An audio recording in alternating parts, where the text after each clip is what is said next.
नारद जी युधिष्ठिर संवाद। इस प्रसंग को देखकर युधिष्ठिर को आश्चर्य हुआ।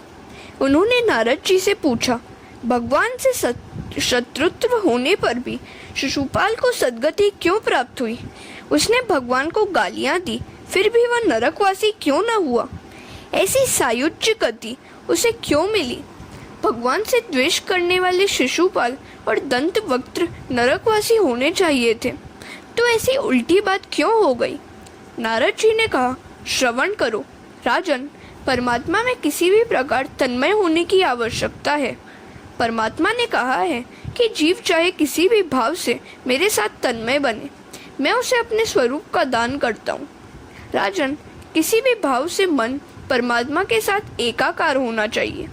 जिस प्रकार भक्ति के द्वारा ईश्वर से मन लगाकर कई मनुष्य परमात्मा की गति को पा सके हैं, वैसे ही काम, द्वेष, भय या स्नेह के द्वारा भगवान से नाता लगाकर कई व्यक्ति सद्गति पा गए हैं। गोपियों ने मिलन की तीव्र कामना से, कंस ने भय से, शिशुपाल आदि कुछ राजाओं ने द्वेष से, यादवों ने पारिवारिक संबंध से, अपने स्नेह से और हमने भक्ति से अपने मन को भगवान से जोड़ लिया है। कुछ गोपियां कृष्ण को काम भाव से भजती हैं। श्री कृष्ण का स्वरूप देखकर भले ही उन्हें उनके प्रति काम भाव जाग जाए, किंतु जिसका ध्यान करते हैं वह तो निष्काम है। निष्काम कृष्ण का ध्यान करती हुई गोपियां भी निष्काम हो गई। किंतु जगत के स्त्री पुरुषों का ध्यान काम भाव से करोगे तो नरक में जाओगे। श्री कृष्ण के प्रति काम भाव रखकर सतत उनका चिंतन करती हुई गोपियां भी निष्काम बनी रही।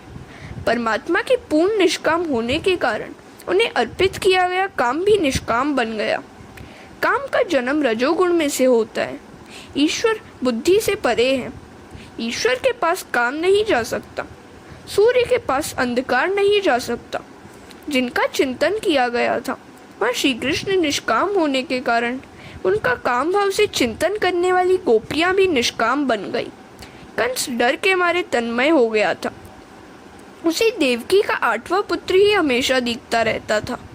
शिशुपाल अपने शत्रु के रूप में भगवान का चिंतन करता रहता था। इस प्रकार ईश्वर में किसी भी भाव से तन्मय होना चाहिए। तस्मात् केनाप्युपायने मनः कृष्णे निवेशयेत्। अतः हर किसी व्यक्ति को चाहिए कि वह श्री कृष्ण से अपना मन जोड़ ले। यह शिशुपाल साधारण व्यक्ति नहीं था, वह तो विष्णु भगवान का पार्षद था। नारद जी ने जय विजय की तीनों जन्मों की कथा संक्षेप में सुनाई। जय और विजय पहले जन्म में हिरण्याक्ष और हिरण्यकश्यपु बने, दूसरे जन्म में रावण और कुंभकर्ण बने और तीसरे जन्म में शिशुपाल और दंतवक्त्र बने। हरे कृष्ण।